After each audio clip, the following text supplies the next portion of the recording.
everybody, and welcome to The Ordinary Effect, the stuff we all notice but rarely talk about. I'm your host, Guido, and today we're going to talk about the onset of the holiday season. We're in the middle of Black Friday, either pre or post. Seems to have been starting earlier and earlier every year. But we're going to talk about how it began, why shoppers go wild for deals, what this all means for our holiday stress and mental health. So, you might be surprised at the history. The shopping frenzy we know is intense. The lessons might just help us reclaim, maybe, some peace this season. So let's rewind. The term Black Friday wasn't originally about shopping at all. In the 1950s and 60s, police in Philadelphia used it to describe the chaos after Thanksgiving. There were traffic jams, crowded sidewalks, unruly shoppers that were flooding downtown before the Army-Navy football game. America's favorite pastime is not baseball, it's football. I'm kidding. I'm not meaning to offend any baseball or football fans. Look, retailers hated the negative connotation, so by the 1980s, it got rebranded. They spun the story. Black Friday was the day that stores went from being in the red to in the black financially. Might be some clever marketing there, right? From there, it became the unofficial start of the Christmas shopping season. Macy's Thanksgiving Parade had already planted the idea of shopping right after the holiday. And by the late 20th century, Black Friday was cemented as a national tradition. Today, it's not just American. You'll find it here in Canada. You'll find it in Europe, parts of Asia. It's all about Black Friday sales. And it seems to me that those sales keep starting earlier and earlier. I was even confused this year. If you're not following the American Thanksgiving date, last week I started seeing advertisements for Black Friday. And I thought last Friday might have been Black Friday. A week before that, it was pre-Black Friday week. And then we are going to have Black Friday, and I'm sure we're going to have post-Black Friday week as well. Look, let's talk about the frenzy, though. We've seen the footage.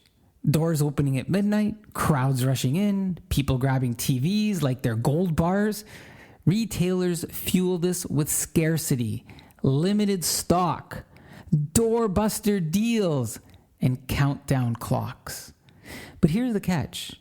Not all deals are truly bargains. Some stores inflate original prices before discounting. Others offer items that are cheaper later in December or online.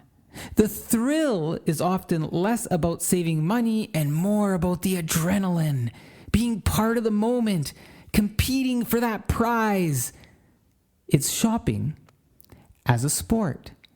And now, I know this to be true. I've watched some products, whether they're online or in certain retail establishments.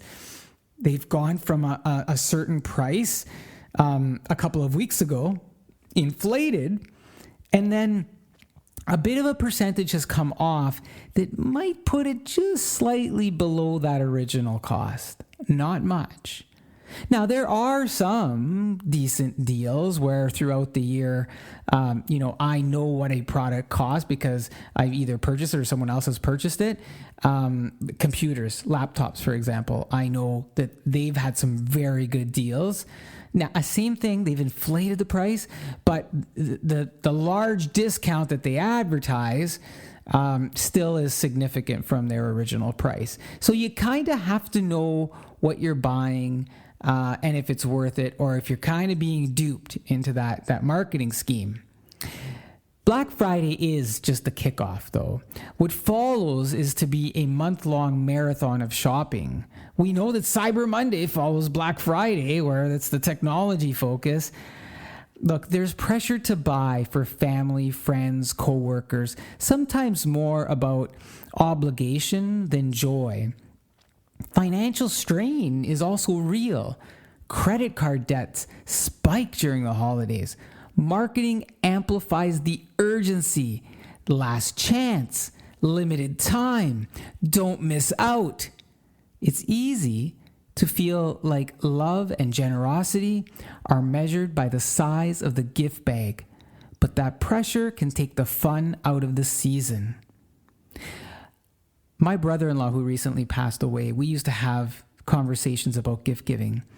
And he would say to me, I'd rather have a really nice card with a really nice message than lottery tickets in a card. And I would say, why is that? And he'd say, because lottery tickets to me just represent, I couldn't think of anything else to give you, and so I'm just going to give you these. Now, that may not be true for everybody, because I know some people who love lottery tickets. They truly enjoy it, and that's that unique experience. But from a general perspective, I get what he was saying. I get that it's really about the message and the sincerity of it, right? Putting thoughtfulness into gift giving because you thought of what that person or persons, may enjoy, perhaps. There's even something deeper to this as well as we talk about that. It's a deeper layer, mental health. The holidays can be joyful, but they can also be stressful.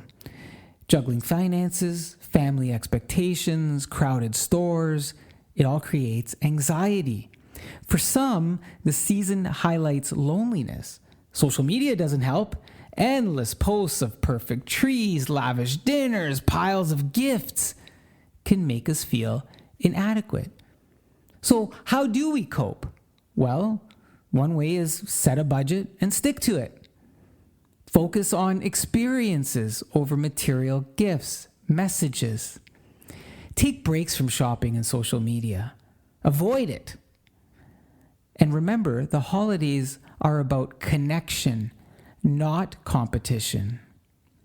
So, whether you're lining up for bargains or skipping crowds altogether, remember, Black Friday may have started as a quirky post-Thanksgiving rush, but today, it's a global spectacle. The deals aren't always what they seem. The pressure of the holiday shopping can weigh heavy. But if we step back, focus on what really matters, family, friends, and mental well-being, we can reclaim the season from the chaos. Thanks for listening to The Ordinary Effect today. If you enjoyed today's episode, please share it with a friend. Subscribe for more stories that dig deeper into the many different topics that we do cover. And maybe this year, the best deal isn't in a store. It's giving yourself permission to slow down.